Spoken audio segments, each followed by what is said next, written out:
If you think you're stuck in a rut, then first you have to understand what is a rut really. A rut is where you are at 90% or less of your optimal functioning. You're performing at 90% of your capacity and you're doing that for longer than 30 days. Now that also is the problem with ruts. Oftentimes you don't really recognize you're in a rut until you've been in it for 30 days, and then it has become almost like your new normal, and it just takes too long to get out of it. So it's important that if you are in a rut, that you learn how to diagnose early whether you are in a rut in the early stages or you are on your way to get in a rut. There's 4 areas that you really want to pay attention to every single day. One is your physiology, and that's literally just your daily movement, your exercise, your diet, your sleep. Even if you have the strongest mindset, but you eat junk food all the time, you eat Portos, and you can literally eat off your stomach because it's that big, you will never operate at more than 90% of your functioning because your physiology, all that lard in your veins is just holding you back. The second thing to look for and really to pay attention to every single day is your clarity, and more importantly, your clarity on the vision that you have for your life. A lot of people have too big of a vision. If you set off from New York in a little sailboat and you want to reach Paris,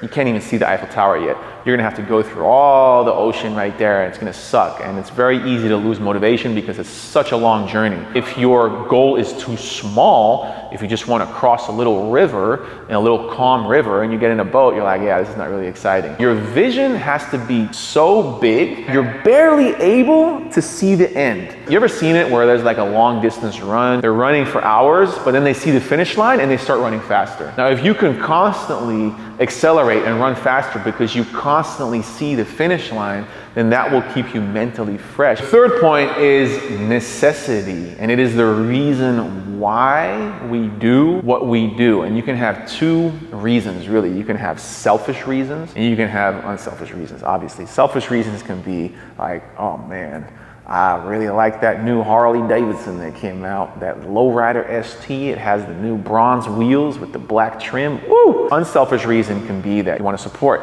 your loved ones, your family, you want to be there. And this is completely individual to you. People with no reason why, they never lose weight. People with strong reasons why, when the going gets tough, they remind themselves, why am I doing this in the first place? Oh, okay, yeah, I'll keep going. Intrinsic motivation is forged by a strong reason why. The area number 4 is your inspiration, and it is what you put in your mind. You can only influence others to the extent of your own philosophy and your own energy. What you put in is exactly what's going to come out. Make sure you pay attention to what you listen to. Even just something as trivial as the radio on your commute can form your way of thinking. You cannot have a positive and a negative thought at the same time. So if negativity enters your brain is 100% negative. And what do you think you're gonna do when somebody rubs you the wrong way, somebody cuts you off in traffic, or your girlfriend says something mean? You're gonna be blah. You're just gonna vomit all over the place through the mouth. So if you pay attention to those 4 things every single day, you will know how you are doing overall in life. And this is such a huge component to avoiding burnout, preventing burnout, not being depressed, because it's all in your mind. And if you want to really take this to the next level, if you really want to be held accountable,